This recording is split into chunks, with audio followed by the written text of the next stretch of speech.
السلام عليكم ورحمة الله وبركاته. دhammaan saaxiibta qiimaha badan maanta iyo muuqaal cusub. Muuqaalkeena maanta waxaynu ku qaadanaynaa casharkeena afraad ee Microsoft Word.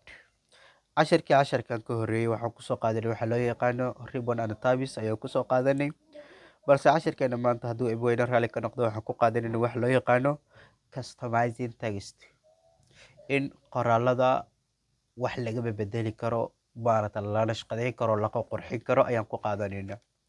ugu horeyn waxaan soo furanaynaa Wordkeena ayaan soo furanaynaa. Wordkeena markii gudahan uu soo galno waxaa noogu diyaarsan sample text ama qoraallo sample ayaa noogu diyaarsan. Isla qoraaladan ayaan waxaan ku samayn doonaa formatting oo waan ku qurxin doonaa. Haddii qoraalladu dhammaan aan ka gaari weynana sidoo kale hal page ayaan si dhammaystiran u nashqadeyn doonaa oo qurxin doonaa. Halkaas page ayuu qoraalka intiisa kalena uu la mid yahay. Okay, ugu horeyn horta waxaan u baahannahay qoraalladeena inaan u sameyno waxa loo yaqaano title ama ciwaan inaan u sameyno. Tusaale, halkan ayaan imaanaynaa. Halkan markaan imaano waxaan iska leenahay enter ayaan taabanaynaa.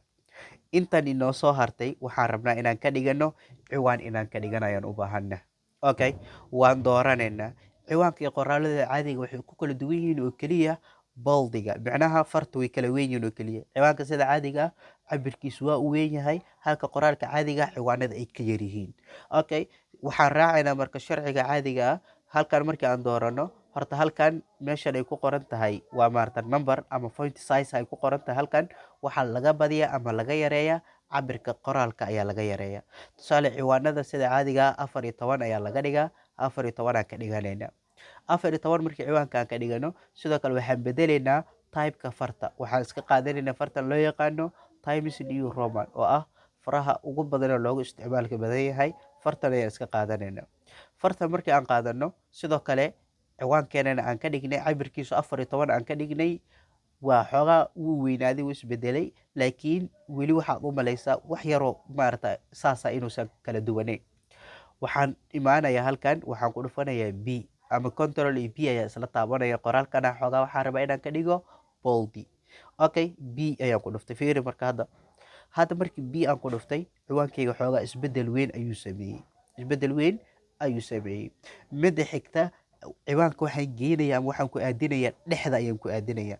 Si aan dhexda u aadiyo waxaan imaanayaa qaybtan ay ku qorantay paragraph, kadibna waxaan ku dhufanayaa center ama control iyo E ayaa isla taabanaya.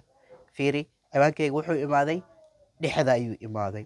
Okay, ciwaankayga fonti colorkiisa ama midabkiisu waa madow. Waxaan u baahannahay colorka inaan ka bedelo kala u baahannahay. Tusaale, halkan ayaan imaanayaa ee ay ku qorantahay ama fonti color loo yaqaana. Halkan ayaan furayaa, kadibna color alaala colorka aan doono ayaan qaadanaya ama midab alaala midabka doono ayaan ciwaankayga ka dhiganaya. Haddii guduud aan u baahannahay oo kale, ciwaanka guduudka ayaan iska qaadanaya. Hal mid iyo hartay oo ah ciwaanada sida caadiga waxay leeyihiin waxa loo yaqaano underline ama hoos ayaa laga xariiqaa si loo ogaado waxaan ciwaan inay yihiin. Haddii aan u baahanahay underline inaan u sameeyo, laba qaab waan isticmaali karaa. Inaan dhaho control iyo U inaan taabto. Fiiri, control iyo U inaan taabto. Hadda ciwaankayga muxuu yeeshay underline oo ah hoos ayuu xariijin ka yeeshay. Ama inaan U-dan intaan dul imaado kadibna aan ku dhufto. Hadda haddii mar kale U-da aan ku dhufto wuu ka qaadmaya. Haddii aan ku dhuftana ciwaanku wuu saarmaya. Underline-ada markii xariiqmaha way kala duwan yihiin. Xariiqmo badan ayuu leeyahay.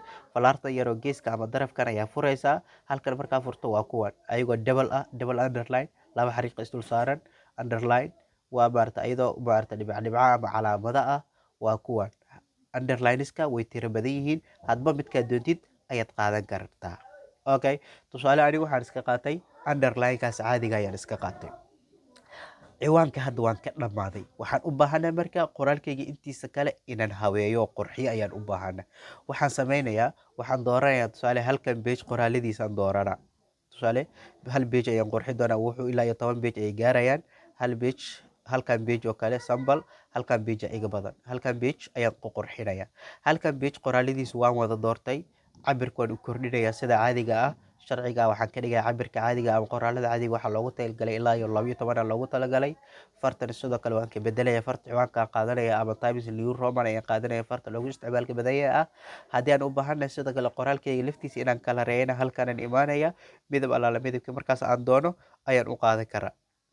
balse balaagiisa ayaan ku daynaya, sidiis ayaan ku daynaya. Okay, intaan waa maaragta waa habeeyey, waxaan ka bedelay farta typekeeda ka bedelay, sidoo kale waxaan u sameeyey cabirkana waan ka bedelay, waxaan ka dhigay ilaa iyo 12 ayaan ka dhigay. balse hal cilad ayaa i haysato, taasoo ah waa maaragta fiiri halka qoraaladu ay ku dhammaanayaan, fiiri halka qoraaladu ay ku dhammaanayaan ma sina badana, isdhexyaac ayaa jiro. waxaan isticmaalaya waxa loo yaqaano justify aan isticmaalaya si maaragta meesha qoraalku uu kasoo bilaabanayo oo kale, fiiri dhanka qoraaladu ay kasoo bilaabanayaan iyo dhankan ay ku dhammaanayaan islama eka, balse si qoraalka ugu dambeeya marka laga reebay inta kale si aan u simo waxaan isticmaalaya wax loo yaqaano justify. halkan paragraph ayaan imaanaya, kadibna halkan ayaan ku dhufanaya oo loo yaqaano justify. halka markaan ku dhufto justify ayaan kasii dooranaya, fiiri marka hadda qoraalka sadarka ugu dambeeya marka laga reebo inta kale qoraaladu isku meel ayay ku dhammaanayaan, inta kale qoraaladu fiiri isku meel ayay ku dhammaanayaan. nidaamkaasna waxaa loo yaqaanaa justify ayaa loo yaqaanaa. Okay, waxyaabaha kale marka qoraalka aad uga baahan karto inaad qurxiso waxaa waaye haddii aad u baahan tahay nambare inaad u yeesho, waa maaragta kuwaas waan ku gaari doonaaye, nambare inaad u samayso, sidoo kale inaad maaragta border aad u samayso, kala xadido, waxyaabahaas oo kale waan ku gaari doonaa. Okay, halkan waxaan ku baranay sida farta qoraalka loo bedeli karo, loo kala reyn karo, loo midabeyn karo, haddii bidix ay joogto dhexda loo keeni karo. sidoo kale waxaan kaloo ku baranay in cabirka qoraalka la kordhin karo, font size-ka la kordhin karo, iyo sidoo kale waxaan qaadanay wax la yiraahdo justify oo ah halka qoraaladu ay ku dhammaadaan inay isla ekaadaan, in ay isla ekaadaan marka laga reebo tuduca ama sadarka ugu dambeeya marka laga reebo. Okay, customizing textigu ama qurxinta qoraalka inta wuu ka baaxad weyn yahay, balse waa in yar inta kale waa maaragta qeybaha dambe ayaan ku arki doonaa. balse casharkeena afraad halka ayuu noogu egyahay. sidaa iyo nabadgelyo, wassalaamu calaykum waraxmatullaahi wabarakaatuhu. fadlan haddii aad ku cusubtahay channelkeena subscribe inoo saar, like-ta nagu dhiirigeli, wixii faaliyo comment aad qabtana inoogu reeb qeybta faallooyinka.